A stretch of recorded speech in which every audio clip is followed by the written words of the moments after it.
Selamat datang di channel Simar Imam. Seperti biasa, jangan lupa pasang headset kalian. Siapkan kopi dan camilan. Lupakan pahitnya kehidupan. Mari kita dengarkan sambil rebahan. Penembak jitu terbaik. Bab 1573. Kepala desa, jika kami mengirim orang ke sana, semua orang di tim berburu akan mati. Paman Ah berteriak dengan nada serius. Siapa yang bisa menjamin mereka masih hidup jika kita pergi ke sana sekarang? Kepala desa Niuwang bertanya dengan wajah tegas, lalu berkata dengan jujur. Jika mereka bisa bertahan, mereka akan kembali dengan sendirinya seperti kamu. Kalau mereka sudah mati, apa gunanya mengirim orang ke sana? Mungkin mereka akan disergap oleh bandit dan lebih banyak orang akan dikorbankan dengan sia-sia. Selain itu, siapa yang dapat menjamin bahwa ini bukanlah rencana para bandit untuk memancing harimau menjauh dari gunung? Setelah kami mengirimkan semua orang yang bisa bertarung, pertahanan desa akan dikurangi seminimal mungkin. Ini belum pernah terjadi sebelumnya bahwa bandit mengambil kesempatan untuk menyerang desa. Kepala desa. Paman Ah meraung, lalu dia menghantam tanah dengan tinjunya dan berkata dengan enggan, jika aku mengetahui hal ini, aku seharusnya tidak kembali. Seharusnya aku bertarung sampai mati dengan mereka. Paman, jangan sedih. Seseorang naik dan membantu Paman berdiri. Saya nyatakan bahwa desa tersebut telah memasuki kewaspadaan tingkat 1 untuk mencegah invasi bandit. Kepala desa, Raja Sapi, menyatakan dan kemudian berbalik dan berjalan menuju rumahnya. Lian menatap sosok kepala desa yang pergi, merasa semakin bingung. Di permukaan, sepertinya tidak ada yang salah dengan perkataan kepala desa, namun agak tidak masuk akal mengetahui bahwa tim pemburunya diserang tetapi tidak mengirimkan pasukan untuk menyelamatkannya. Tahukah Anda, untuk desa primitif seperti itu, tim berburu sangatlah penting. Jika tim pemburu hilang, berarti desa tersebut kehilangan sebagian besar sumber mata pencahariannya, yang pada akhirnya dapat menyebabkan hilangnya seluruh desa. Tuan, Kun menghampiri Lian dan memanggil. Lian menyilangkan tangan di dada lagi, menatap Kun dan berkata, apakah kamu ingin menyelamatkan orang? Kun mengangguk. Apakah kamu ingin aku pergi bersamamu? Lian bertanya lagi. Kun menundukkan kepalanya dan berkata, Tuan, saya tahu menanyakan pertanyaan ini kepada Anda sangat mendadak, tetapi tidak ada yang bisa menyelamatkan mereka kecuali Anda. Lian melihat lagi rumah-rumah di desa itu, lalu berkata, sebenarnya, menurutku apa yang dikatakan kepala desamu bukannya tidak masuk akal. Bahkan jika kita lewat sekarang, tim pemburu mungkin tidak ada yang selamat. Tuan, saya tahu ini, tapi kita harus mencobanya meskipun masih ada harapan sedikit pun. Bagaimana menurut Anda? Kun berkata dengan agak enggan. Lian mengangkat tangannya dan menyentuh dagunya. Setelah berpikir sejenak, dia berkata, jangan biarkan orang ketiga mengetahui hal ini. Selain itu, pertama-tama Anda menentukan lokasi spesifik tim berburu, dan kami akan berangkat setelah kembali. Petik 2. Oke. Jawab Kun, berbalik dan berjalan ke arah Paman Ah. Lian juga berbalik dan kembali ke kamarnya. Sesaat kemudian, terdengar ketukan di pintu, namun yang datang bukanlah Kun, melainkan kepala desa Niuwang. Tuan, apakah Anda sudah istirahat? Raja Sapi berbisik di luar. Belum, masuklah. Perintah Lian sambil menebak-nebak tujuan kunjungan Raja Sapi kali ini. Raja Sapi sedang memegang tas kulit di tangannya. Setelah dia masuk, dia meletakkan tas kulit itu di depan Lian, berlutut di tanah dan berkata, Tuan, maafkan saya karena mengganggu. Ada apa denganmu? Lian menatap kelopak matanya dan bertanya. Raja Sapi menjawab, merupakan suatu kehormatan bagi seluruh desa Chaoyang bahwa Yang Mulia dapat tinggal di desa kami. Desa Chaoyang hanyalah sebuah desa kecil, dan tidak ada yang berharga untuk menunjukkan rasa bakti kepada Anda. Kebetulan saya memiliki 3 batu penyihir, terimalah. Petik 2. Batu ajaib. Mata Lian berbinar, dan dia tahu di dalam hatinya bahwa batu penyihir adalah batu aslinya. Meskipun ada lebih banyak batu kasar di dunia ini daripada di kota kekacauan, bahan-bahan tersebut masih langka dan dikontrol dengan sangat ketat. Lian mengetahui dari Kun bahwa desa-desa seperti desa Chaoyang harus membayar sejumlah batu kasar ke atas setiap bulan, jika tidak mereka akan menyinggung asosiasi penyihir, dan akibatnya desa tersebut akan dibantai.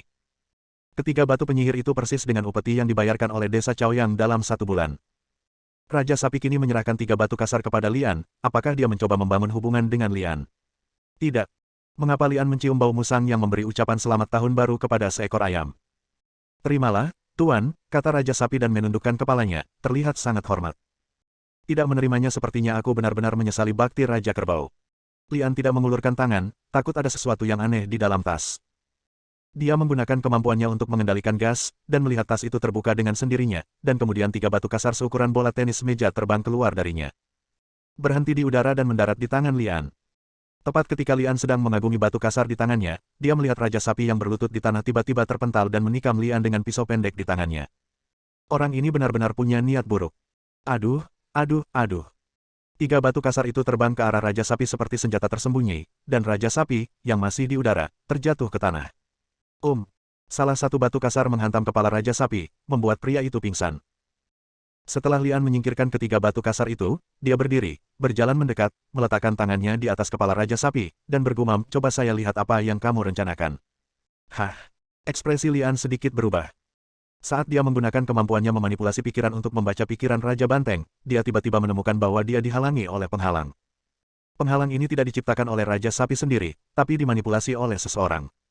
Apakah ada yang mengendalikan pikiran Raja Banteng? Sebuah cibiran muncul di bibir Lian, dan dia berbisik, jadi begitu. Semua hal yang tidak masuk akal sebelumnya kini masuk akal. Lian mengulurkan tangan dan menggeseknya, pertama-tama memecahkan penghalang, dan kemudian membaca ingatan Raja Sapi. Sederhananya, Raja Sapi dimanipulasi oleh orang lain, dan dia berasal dari pihak bandit.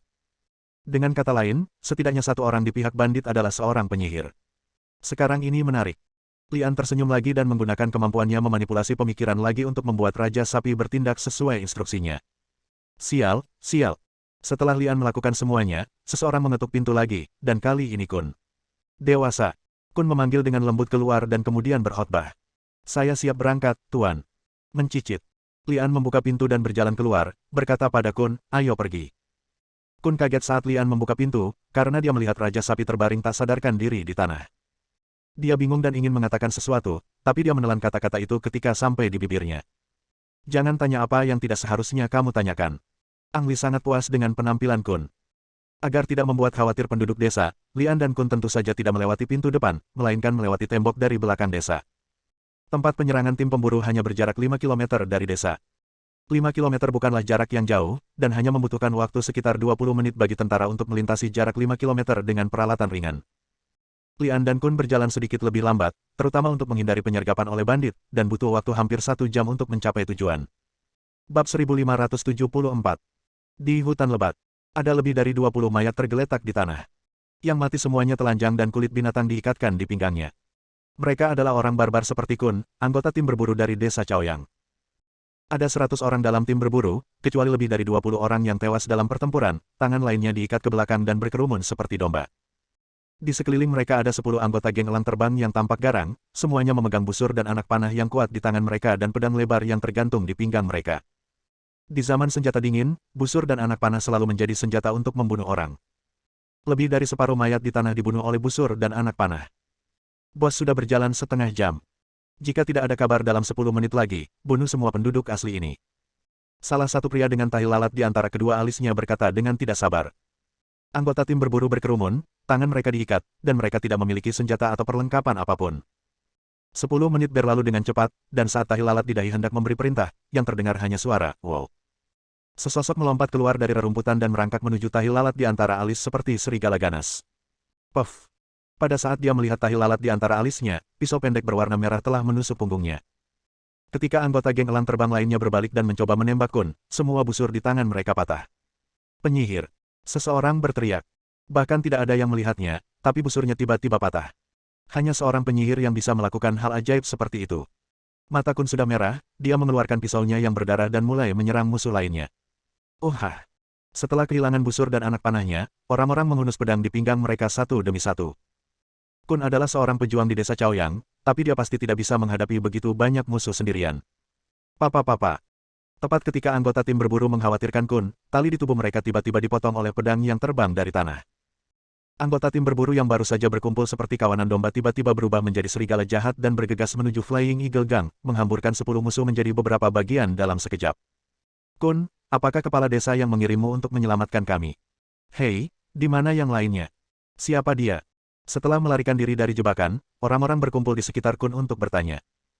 Kemudian ketika mereka melihat Lian keluar dari bayang-bayang, mereka semua berteriak dengan waspada. Jangan salah paham, pria ini adalah seorang penyihir, dan aku tidak bisa menyelamatkanmu tanpa dia. Kun buru-buru membuka tangannya untuk berhenti di depan semua orang, takut orang-orang ini akan menyerbu Lian. Penyihir. Semua orang kaget. Mengingat busur di tangan musuh tiba-tiba putus dan tali yang mengikat mereka dipotong oleh pisau terbang, mereka langsung percaya identitas Lian. Siapa selain penyihir yang bisa melakukan ini? Wow! Tim pemburu semuanya berlutut dalam sekejap, dan penyihir itu secara alami mengintimidasi mereka. Semuanya, bangun. Lian memberi perintah, dan setelah melihat sekilas mayat di tanah, dia merasa sedikit aneh. Anggota geng elang terbang tampaknya tidak terlalu kuat, jadi mengapa lebih dari separuh tim pemburu ditangkap hidup-hidup? Mereka bahkan tidak terlihat banyak bertengkar. Jadi, ada penyihir di antara musuh. Lian mengangkat alisnya sedikit setelah bertanya. Menurut orang-orang di tim berburu, mereka mulai berkelahi dengan geng elang terbang setelah disergap. Pada saat itulah Paman A melarikan diri kembali ke desa untuk meminta bantuan. Jumlah musuh sama dengan tim pemburu. Awalnya, tim pemburu lebih unggul, namun situasinya tiba-tiba berbalik. Tidak ada yang tahu apa yang terjadi, tapi tiba-tiba kepala mereka terasa berat dan mereka semua pingsan di tanah. Ketika mereka bangun lagi, mereka menemukan bahwa mereka telah diikat. Pada saat itulah mereka menemukan seorang pria bersembunyi di balik jubah hitam di antara musuh, memegang tongkat sihir di tangannya. Staf sihir adalah salah satu perlengkapan standar para penyihir. Kebanyakan penyihir akan memilih staf sihir sebagai senjatanya, dan senjata semacam ini biasanya terlihat mengesankan saat dipegang di tangan mereka. Selain itu, penyihir juga suka memakai jubah hitam untuk menambah rasa misterinya. Apakah kamu yakin mereka sedang menuju desa? Kun bertanya dengan gugup. Ya, orang-orang itu datang ke desa kali ini. Itu. Mereka akan membunuh semua orang tua dan anak-anak, lalu menjual laki-laki sebagai budak dan perempuan sebagai pembantu. Petik 2. Orang-orang di rombongan berburu terus mengumpat. Lian memikirkan 3 anggota geng elang terbang yang telah terbunuh sebelumnya. Mereka telah menangkap Sa untuk dijual. Selain itu, kepala desa Niuwang telah dimanipulasi dalam pikirannya, dan sekarang penyihir lain muncul. Ini jelas bukan suatu kebetulan. Geng elang terbang sudah lama mengincar desa ini, namun baru sekarang mereka bebas mengambil tindakan. Tuan, tolong selamatkan desa. Kun segera berbalik dan berlutut di depan Lian. Jika hanya orang-orang dari geng elang terbang, desa Chaoyang masih bisa memperjuangkannya, tapi tiba-tiba ada penyihir di antara musuh, dan mereka tidak punya pilihan. Bagi mereka, penyihir adalah yang tertinggi, dan mereka tidak memiliki kekuatan untuk melawannya. Segalanya jauh lebih berbahaya daripada yang mereka bayangkan. Sang penyihir telah memanipulasi kepala desa, Raja Sapi, dan tim pemburu bisa dikatakan sengaja diutus untuk memakannya terlebih dahulu. Pertahanan desa itu seperti selembar kertas tipis yang akan dipatahkan dengan tusukan ringan. Ayo pergi. Lian tidak berkata apa-apa, berbalik dan berjalan ke arah desa Chaoyang. Daripada mengatakan bahwa Ang Li ingin menyelamatkan desa Chaoyang, lebih baik mengatakan bahwa dia lebih tertarik pada penyihir yang terlibat dalam Flying Eagle. Baik Kun maupun kepala desa Niuwang tidak tahu banyak tentang penyihir. Tidak ada lagi yang diketahui oleh penyihir sejati. Oleh karena itu, Ang Li ingin menangkap penyihir itu hidup-hidup. Jarak kembali 2 kali lebih cepat dari saat kami datang, dan semua orang tiba di luar desa dalam waktu kurang dari setengah jam. Namun, Lian tidak membiarkan mereka muncul dengan tergesa-gesa, malah dia bersembunyi kurang dari 1 kilometer dari desa dan mengirim orang lain untuk memeriksa situasinya. Segalanya seperti yang dibayangkan Lian, pertahanan desa sia-sia, setelah geng elang tiba, tidak ada perlawanan di desa tersebut. Kepala desa langsung memerintahkan agar gerbang dibuka, seolah-olah menyambut geng elang masuk ke desa. Tuan, musuh sudah memasuki desa, apa yang harus kita lakukan sekarang? Kun bertanya sambil berlutut di depan Lian. Lian berpikir sejenak dan berkata, bunuh dia secara langsung. Saya akan menangani para penyihir, dan Anda hanya perlu bertanggung jawab menangani orang-orang dari geng elang terbang. Ya, jawab Kun. Mengikuti perintah tersebut, tim pemburu berjalan menuju desa dengan gagah berani. Orang-orang dari geng elang terbang mengira mereka memiliki kendali penuh atas desa tersebut, namun mereka tidak menyangka bahwa tim pemburu tiba-tiba datang dari belakang dan membunuh mereka, membuat mereka terkejut. Bab 1575. Desa Chaoyang sudah berada dalam kekacauan. Di bawah perintah kepala desa Niuwang, orang-orang membuka gerbang desa dan membiarkan orang-orang geng elang masuk seolah-olah menyambut mereka. Kemudian mereka menyerah, dan bahkan mengikat diri mereka di bawah perintah. Dapat dikatakan bahwa geng elang terbang menang tanpa kemenangan kali ini. Hal pertama yang mereka lakukan adalah memeriksa apakah penduduk desa terkendali dengan kuat, hal kedua adalah menjarah kekayaan desa, dan hal ketiga adalah pembantaian. Ketika Lian memimpin semua orang ke sana, pencarian kekayaan sudah berakhir. Jika terlambat 1 langkah, tentara desa dan geng elang akan membantai semua tua dan muda yang mereka pikir tidak bisa dijual dengan harga tinggi. Tuan Tian, ini adalah batu ajaib yang ditemukan di desa. Seorang pria berkulit putih, yang sepertinya tidak terlalu menderita, berdiri di depan penyihir dengan 28 batu penyihir di tangannya. Mata penyihir itu berbinar ketika dia melihat batu penyihir itu. Dia mengulurkan tangannya untuk menopang batu penyihir itu dengan lembut dan kemudian tersenyum dan berkata, Tuan Muda Fei, kamu harus tahu bahwa jika ayahmu tidak meminta bantuanku, aku akan melakukannya. Tidak akan datang ke sini bersamamu. Fei Sao adalah tuan muda dari geng elang terbang. Setelah mendengar kata-kata penyihir itu, dia bergumam di dalam hatinya, MD, jika ayahku tidak memberimu 30 batu penyihir, maukah kamu ikut denganku untuk perjalanan ini? Tanda tanya. Untungnya, panen ini tidak terlalu kecil. Saya mengerti, saya pasti akan melaporkannya kepada ayah saya secara pribadi setelah saya kembali, berharap saya dapat memberikan kompensasi kepada Tuan Tian. Yah, tidak buruk. Kalian pandai dalam melakukan sesuatu. Saya yakin Anda akan mampu meneruskannya ketika Anda mengambil alih Flying Eagle Gang. Kata penyihir itu dan menyingkirkan batu penyihir itu. Guru Fei dengan cepat berkata, jika saya dapat mengambil alih posisi geng elang terbang, saya harus meminta Tuan Tian untuk banyak membantu saya. Mudah untuk mengatakannya. Penyihir dan Fei Sao tersenyum diam-diam. Laporkan kepada Tuan Muda, sekelompok orang datang dari luar desa.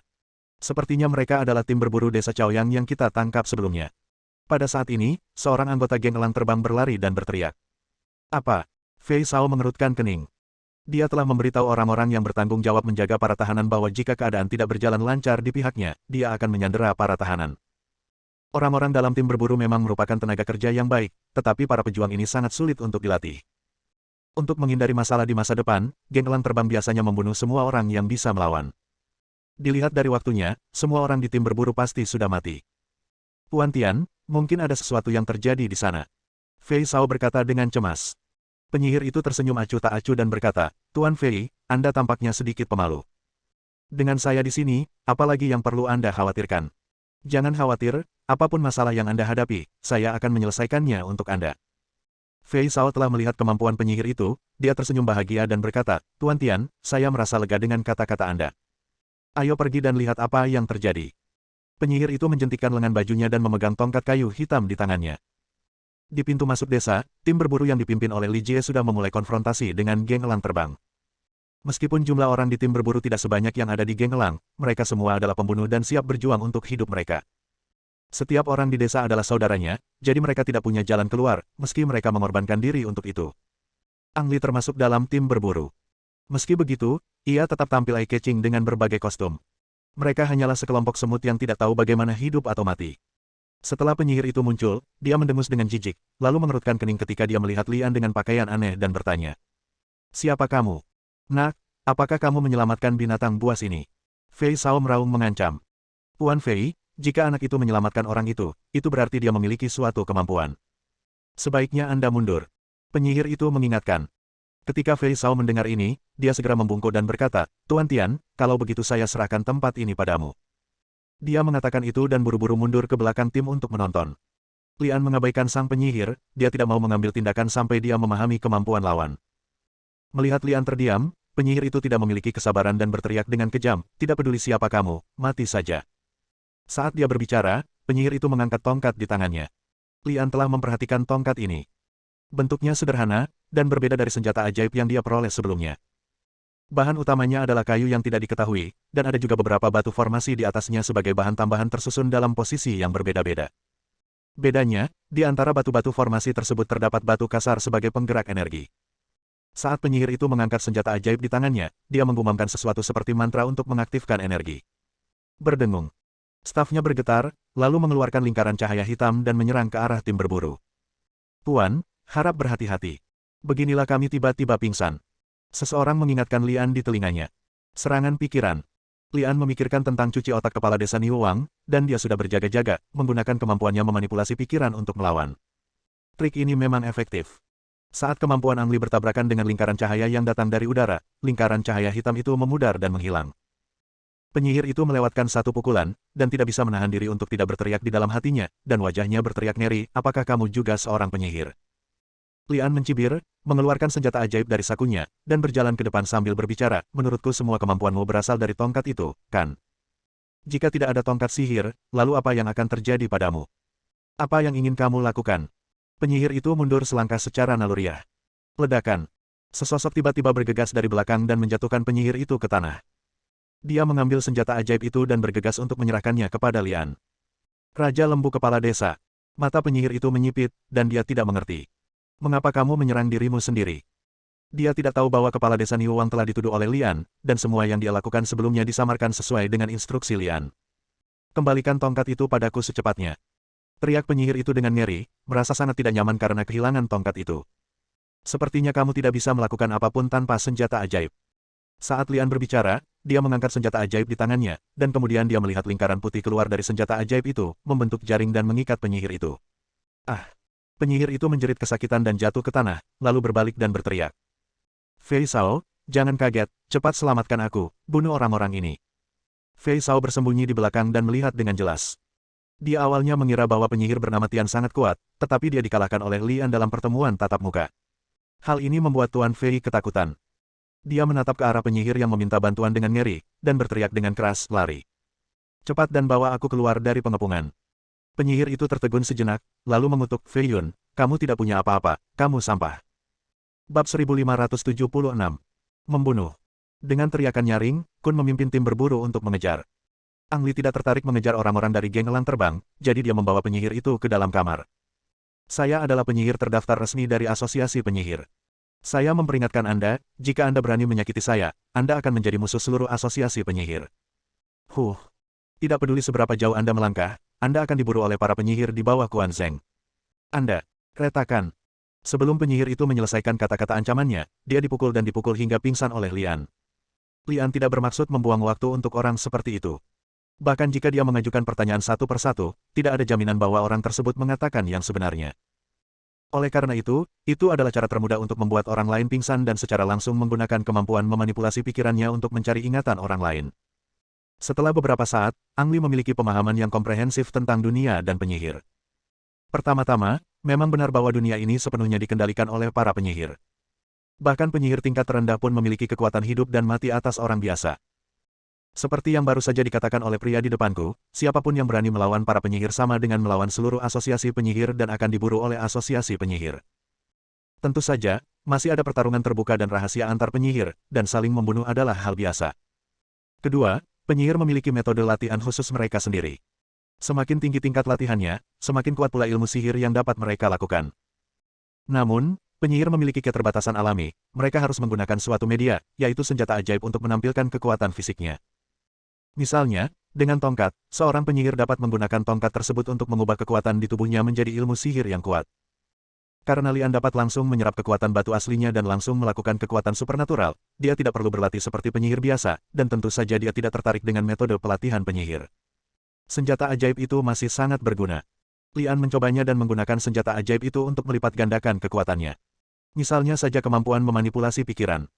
Tanpa bantuan senjata ajaib, Li Jie hanya bisa menghipnotis satu orang, namun dengan senjata ajaib, ia bisa menghipnotis puluhan orang dalam waktu bersamaan. Semakin tinggi level senjata ajaibnya, semakin baik efeknya. Satu-satunya masalah adalah penggunaan senjata ajaib menghabiskan banyak energi di dalam tubuh, dan kecepatan pemulihan energi juga akan melambat. Terakhir, batu penyihir, juga dikenal sebagai batu kasar, adalah barang yang wajib dimiliki oleh para penyihir. Tidak hanya dapat memberikan energi bagi para penyihir, tetapi juga merupakan mata uang penting di kalangan penyihir. Selain itu, Ang Li juga mendapat informasi penting. Raja Penyihir Agung memiliki inti penyihir di tangannya, yang merupakan sumber dari batu penyihir dan dapat menghancurkan seluruh dunia. Inti penyihir. Batu penyihir adalah batu aslinya. Lian bertanya-tanya apakah inti penyihir bisa menjadi kristal inti. Benar atau tidaknya Ang Li harus memastikannya sendiri. Satu-satunya masalah adalah Raja Penyihir Agung begitu kuat sehingga mustahil untuk mendekatinya dengan kekuatannya saat ini. Menjadi lebih kuat dan lebih bertenaga adalah satu-satunya pilihan Ang Li. Setelah mendapatkan semua yang diinginkannya, Lian langsung membunuh penyihir di depannya dan mengambil batu penyihir itu darinya. Pertarungan di luar tidak tahu kapan itu berakhir. Ketika Lian membuka pintu dan berjalan keluar, Kun, berlumuran darah, duduk di atas batu di depan pintu, bertindak sebagai penjaga untuk mencegah orang lain mendekat. Dewasa. Saat Kun melihat Lian keluar, dia buru-buru berlutut dan memberi hormat. Apakah ini sudah berakhir? Lian bertanya. Ini sudah berakhir. Jawab Kun, suaranya sedikit terhenti, lalu melanjutkan. Jika orang dewasa tidak membantu saya, desa Chaoyang akan hilang sama sekali. Tapi apa? Ang Li bertanya. Kun menunduk dan berkata, balas perkataan Anda, Tuan. Dalam pertempuran dengan geng elang terbang barusan, sayangnya kepala desa Niu Wang meninggal. Beberapa sesepuh di desa baru saja berdiskusi dengan saya dan berharap ada orang dewasa yang bisa menjabat sebagai kepala desa.